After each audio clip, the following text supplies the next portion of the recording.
Hello बच्चों, how are you. आज हम एक नई टॉपिक में जाएंगे, दैट इज सिग्निफिकेंट फिगर्स। क्या है बच्चे सिग्निफिकेंट फिगर्स का मतलब क्या होता है? सिग्निफिकेंट फिगर्स क्यों आया है?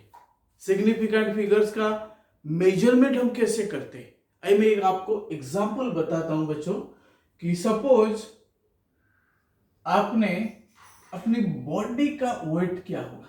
लेकिन बच्चे क्या करते हैं, जब है कि नहीं 10th के बाद 11th में आते हैं, क्या करते हैं, जिम भी करना शुरू कर देते हैं।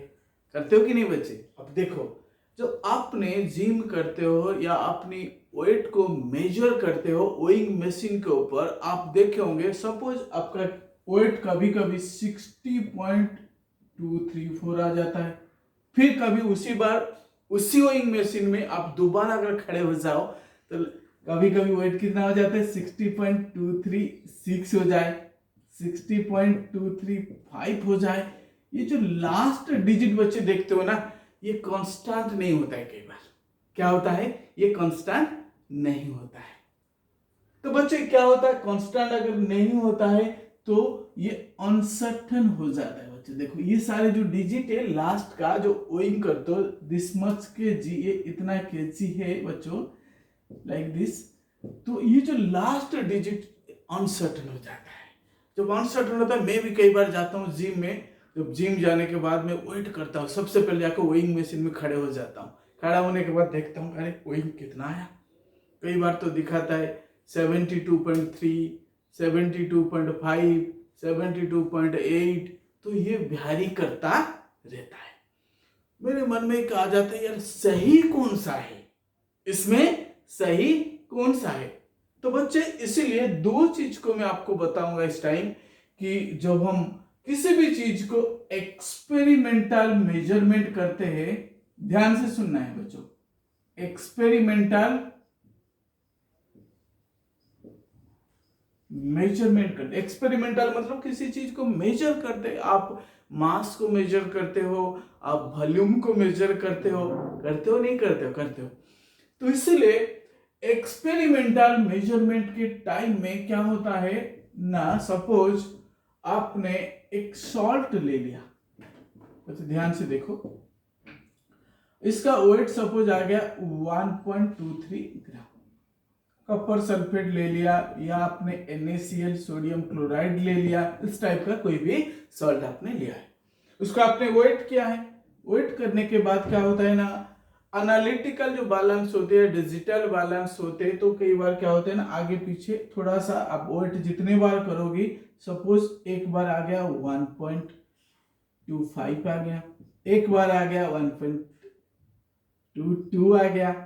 तो बच्चे दो वर्ड हमारे दिमाग में आ जाता है जब हम वेइंग करते हैं। तो कोई भी चीज को मेजर करते हैं, हमें क्या करना चाहिए ना, दो चीजों को ध्यान में रखना चाहिए। एक जो वर्ड होता है एक्यूरेसी, और दूसरा जो वर्ड है प्रिसीशन। ये जो दो वर्ड, बच्चे कई बार बच्चे कंफ्यूज होते हैं, क्या है एक्यूरेसी किसको कहते हैं और प्रिसीशन किसको कहते हैं। एक्यूरेसी बच्चे जो होता है, सपोज आपने एक सॉल्ट को 3 टाइम्स वेट किया, ध्यान से देखो, है कि नहीं? जब 3 टाइम्स आपने वेट किया है, तो उसमें जो मीन वैल्यू आते हैं, 3 डिफरेंट वैल्यू, यहां पे हम देखते हैं 1.23 आया, 1.25 आया, 1.22 आया, या 1.24 आया। ये लास्ट जो डिजिट है ये वेरी कर रहा है। जो सिमिलर रिलेशनशिप दिख जाता है इनके बीच में, है कि नहीं, अप्रोक्सीमेटली सिमिलर वेट दिख रहे, क्योंकि थोड़ा सा फर्क है, उसको हम कहते हैं बच्चों प्रिसीशन। जो आपस में एक नहीं मिलता जुलता वेट आ रहे, थोड़ा सा फर्क है, दैट इज कॉल्ड, उसको हम क्या कहते हैं, प्रिसाइज वैल्यू। उसको हम कहते हैं प्रिसाइज वैल्यू। बट एक्यूरेसी क्या है ना, जो ट्रू वैल्यू है, क्या है ना, जो ट्रू वैल्यू है, उसको हम कहते हैं एक्यूरेसी।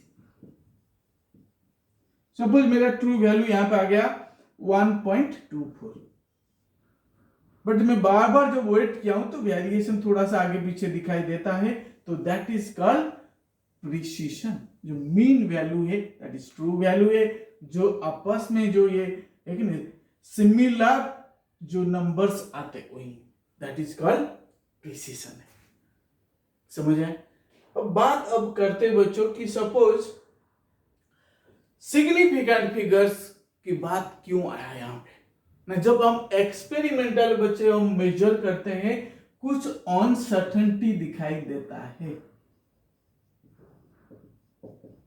जैसे आपने वेट किया है भाई, कुछ अनसर्टेनिटी यहाँ पे दिख रहा है, आपने एक सॉल्ट को लिया उसको वेट किया, यहाँ पे लास्ट डिजिट में कुछ अनसर्टेन दिख रहा है, तो that is called uncertainty.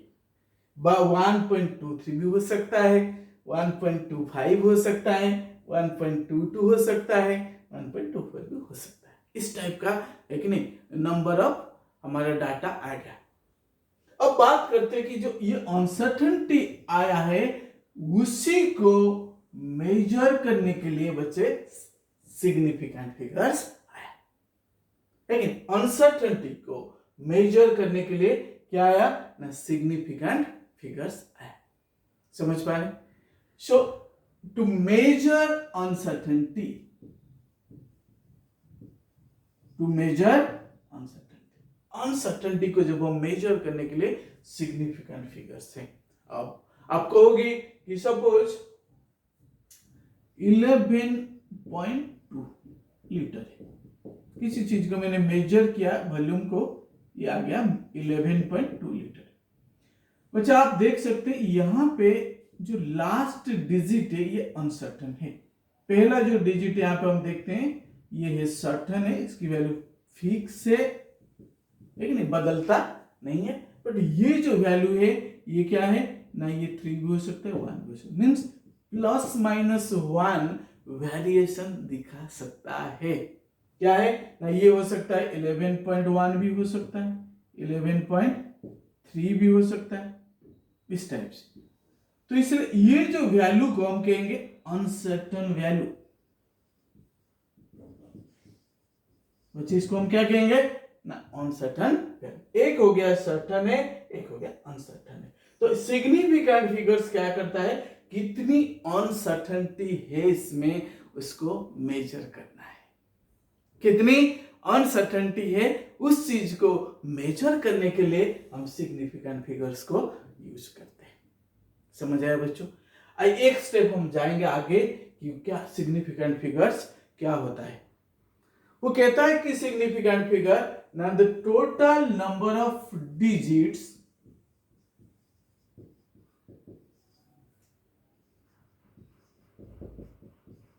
in a number including last digit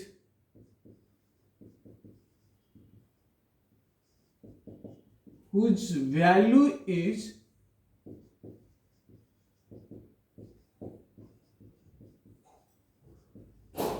uncertain.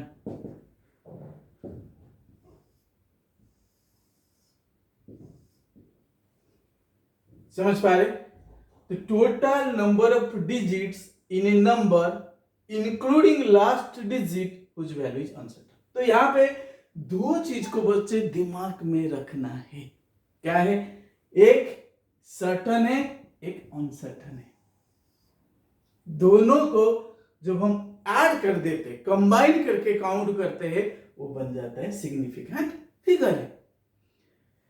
समझ है? तो total number of digit, total कितने यहाँ पे 3 है, एक सर्टेन है एक अनसर्टेन है। Total number of digit in A number, पूरी नंबर अगर 11.2 हुआ बच्चों, उसमें हम देखते हैं कि इंक्लूडिंग द लास्ट डिजिट को हमने इंक्लूड कर दिया जिसकी वैल्यू अनसर्टेन है। क्लियर? अब आपको समझ आ गया होगा कि सिग्निफिकेंट फिगर्स क्या होता है। बच्चों अभी हम बात करते हैं कि कुछ रूल है या नहीं इसकी निकालने के लिए। सिग्निफिकेंट फिगर्स को निकालने के लिए, फाइंड आउट करने के लिए कोई रूल है ना? जरूर है बच्चों। आइए हम देखते हैं कुछ रूल के बारे में आज हम डिस्कशन करेंगे। कि मैं इसको इरेज कर देता हूं। बच्चे मेरे जो चैनल है केमिस्ट्री वाला डॉक्टर प्रदीप जैन, इसको सब्सक्राइब और लाइक करना नहीं भूलना है और दूसरे दोस्तों तक, अपनी रिलेटिव्स तक शेयर करना भी नहीं भूलना है। आइए हम कुछ रूल्स के अंदर जाएंगे इस टाइम।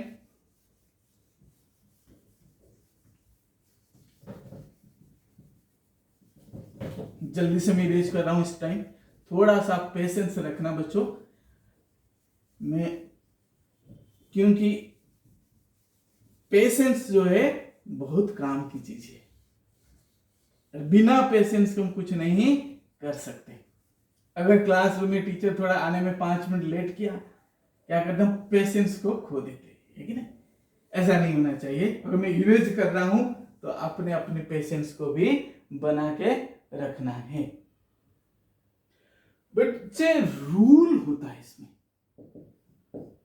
7 रूल है। देखो मैं यहाँ पे जल्दी से आपको बता रहा हूं 7 रूल से, जो कि सिग्निफिकेंट फिगर्स को हम काउंट करने के लिए बच्चों हम यूज करते हैं। ठीक है। सो बच्चे देखो, मैं ये जो चैनल है और केमिस्ट्री वाला डॉक्टर प्रदीप जेना मैं इसलिए बनाया हूं कि उन बच्चों के लिए कि मैंने अपनी लाइफ में बहुत बड़ी जो है पढ़ाई को लेकर के सफर किया।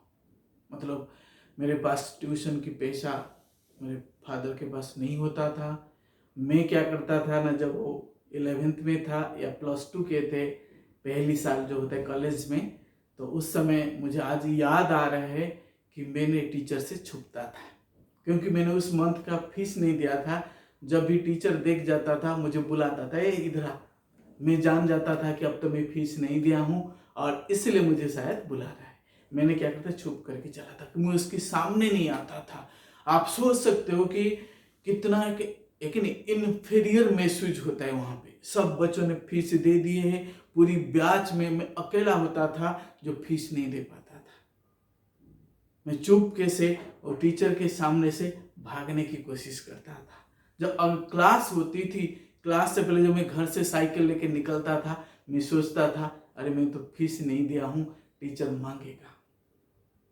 मैं आभड़ करता था, हमेशा पीछे की तरफ खड़े रहता था। जब ग्रुप क्लास होती थी वहां पे टीचर लिखता था तो मैं पीछे एक साइड होके देखता था कि टीचर मुझे ना देखे, देख जाए तो पैसा मांगेगा। बच्चे इसीलिए मैं जो चैनल है केमिस्ट्री वाला डॉक्टर प्रदीप जेना, इसको मैं शुरू किया हूं ताकि जिन बच्चों के पास इस टाइप की कंडीशन है, जिनके पास है कि नहीं फाइनेंशियल कैपेबिलिटी नहीं है कि वो ट्यूशन को अफोर्ड कर पाए, आप कहीं पर भी हो, आप इंडिया का किसी कोने में भी हो, तो आप इस वीडियो के द्वारा क्या कर सकते हो, अपनी पढ़ाई को जारी रख सकते हो। जो मेरे लाइफ में हुआ है वो आपके लाइफ में ना हो, इसके लिए मैं आपके लिए मेहनत कर रहा हूं। इसलिए बच्चे ध्यान से अपनी पूरी ताकत के साथ कभी भी अपनी फाइनेंशियल कंडीशन को नहीं देखना है। अगर मैं देखा होता मैं आज आपको पढ़ा नहीं सकता था, मैं वहीं रुक जाता। आइए हम रूल की तरफ जाएंगे। पहला रूल कहता है all non zero digit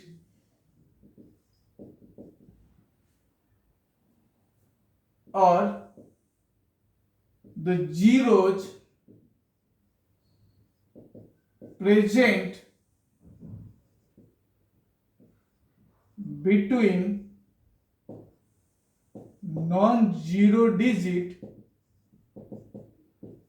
are significant। समझ आया बच्चों ना? ऑल नॉन जीरो डिजिट, अगर मैं एग्जांपल बच्चे एक लेके आपको समझाता हूं, 576 सेंटीमीटर है।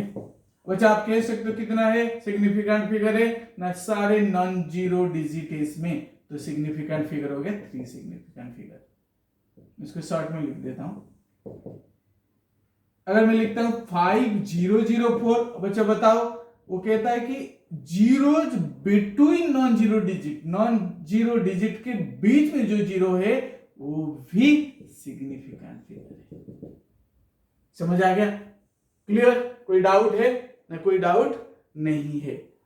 अच्छा अब दूसरे रूल कर जाएंगे। 7 रूल है, जल्दी से हम इसको देखेंगे इस time. The zeros preceding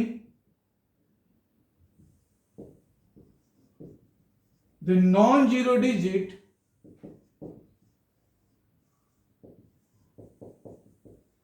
are not significant.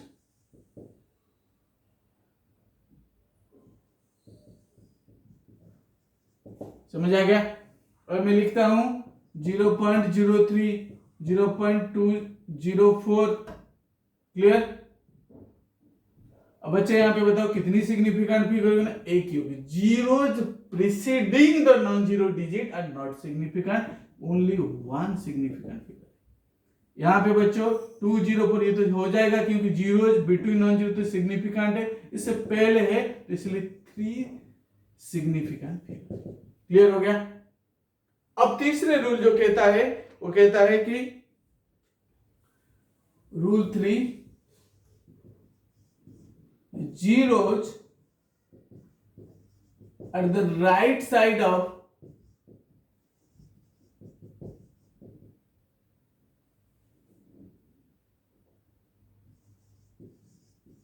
a decimal is always significant। बच्चे सोना नहीं है, जागना है। अभी वीडियो देखने के टाइम पता लगा सो गए, ऐसा नहीं होना चाहिए। तो zeros at the right side of A decimal, अगर मैं बात करता हूं बच्चों कि 2.00 या 3.100, तो यहां पे सिग्निफिकेंट है। कितना है ना? यहां पे 3 सिग्निफिकेंट फिगर है। यहां पे कितना? 1 2 3 4 सिग्निफिकेंट फिगर है। जल्दी से बच्चे क्लियर हो गया? 3 रूल, 1 2 3। अब 4th रूल में जाएंगे।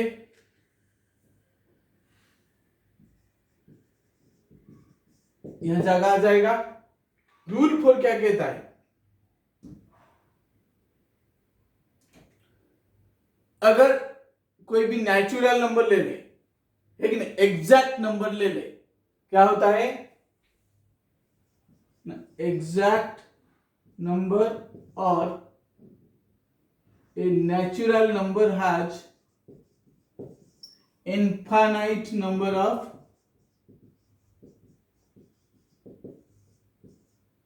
significant figures।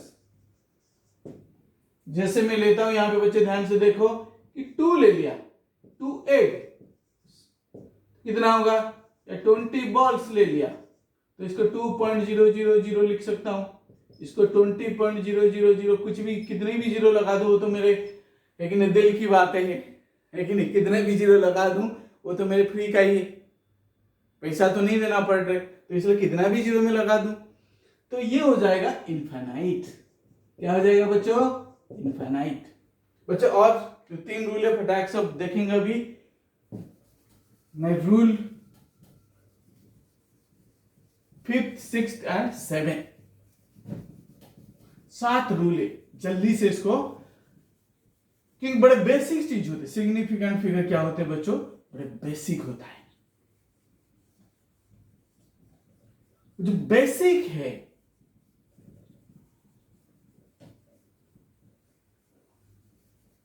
लेकिन कुछ बच्चों को वो पता नहीं होता है, डरते रहते हैं सिग्निफिकेंट फिगर कैसे निकाला जाता है, सिग्निफिकेंट फिगर कैसे निकाला जाता है, ये नहीं पता। इतना आसान तरीका है यहां पे।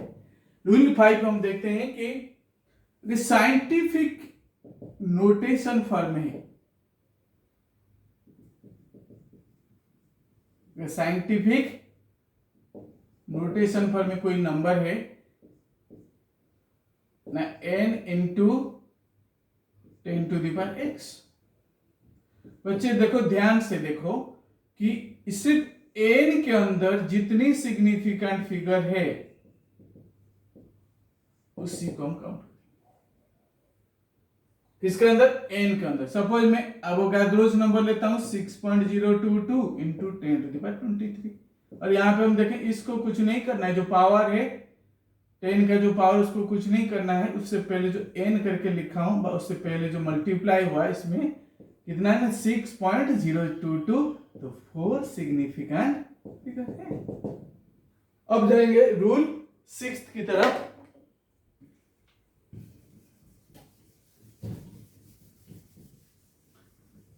एंड 7, 2 रूल है। सिग्निफिकेंट फिगर बच्चों मल्टीप्लिकेशन में डिवीजन में एंड एडिशन एंड सब्सट्रैक्शन में भी कोई भी मैथमेटिकल ऑपरेशन आप करते हो, एडिशन, सब्सट्रैक्शन, मल्टीप्लिकेशन, डिवीजन, वहां पर भी ये एप्लीकेबल होता है, वहां पर भी ये एप्लीकेबल होता है। कैसे एप्लीकेबल होता है?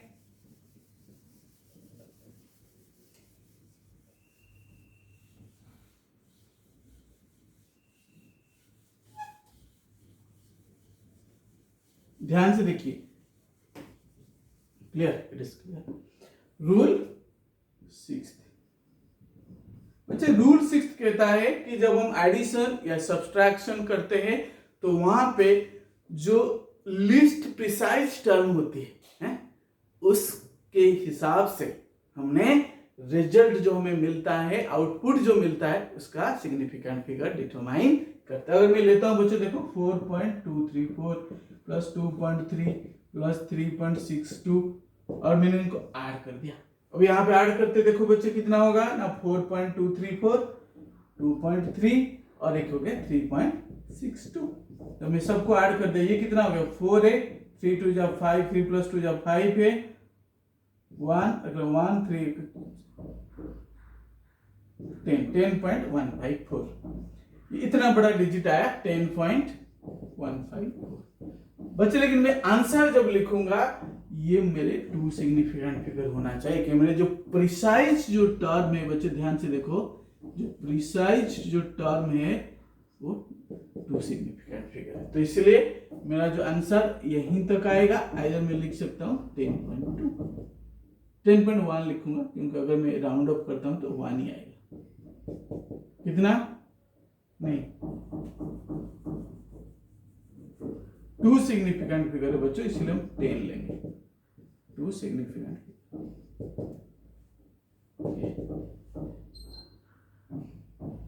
क्लियर? अब हम जाते हैं बच्चों रूल 7 में।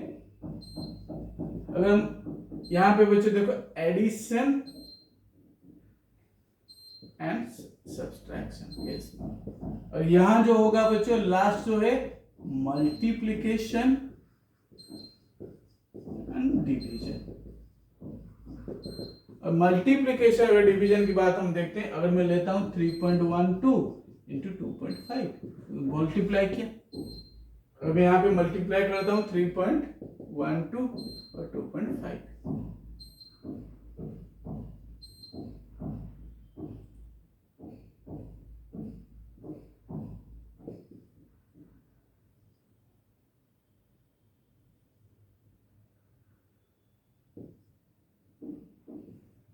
जीरो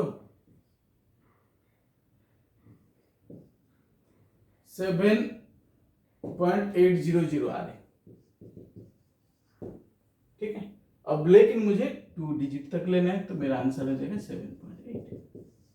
अब समझ आया बच्चों? तो कितना इंटरेस्टिंग है, वेरी इजी है। केमिस्ट्री क्या है, not busy, it is easy. तो इसलिए आप अगर दूसरे काम में बिजी रहते हो, मोबाइल में बिजी रहते हो, इंस्टाग्राम में बिजी रहते हो, फेसबुक में बिजी रहते हो, तो आपके लिए केमिस्ट्री इजी नहीं है। आपके लिए केमिस्ट्री तब इजी होगा जब आप इसमें बिजी होंगे, नहीं कि मोबाइल में बिजी हो जाए। बच्चे जितने सारे जो वीडियो मैंने डाला हूं, सम बेसिक कंसेप्ट पहली चैप्टर की है, तो सारे जो है वीडियोज को आपने क्या करना है ना, एक बार एक जरूर उसको देखना है। अगर आप एक मिस किया तो आपकी कंसेप्ट लैक हो सकता है। इसलिए आपने जरूर मेरे चैनल को सब्सक्राइब और लाइक और कमेंट्स में भी भरना है ताकि मैं अगला वीडियो आपके लिए डाल सकूं। Thank you.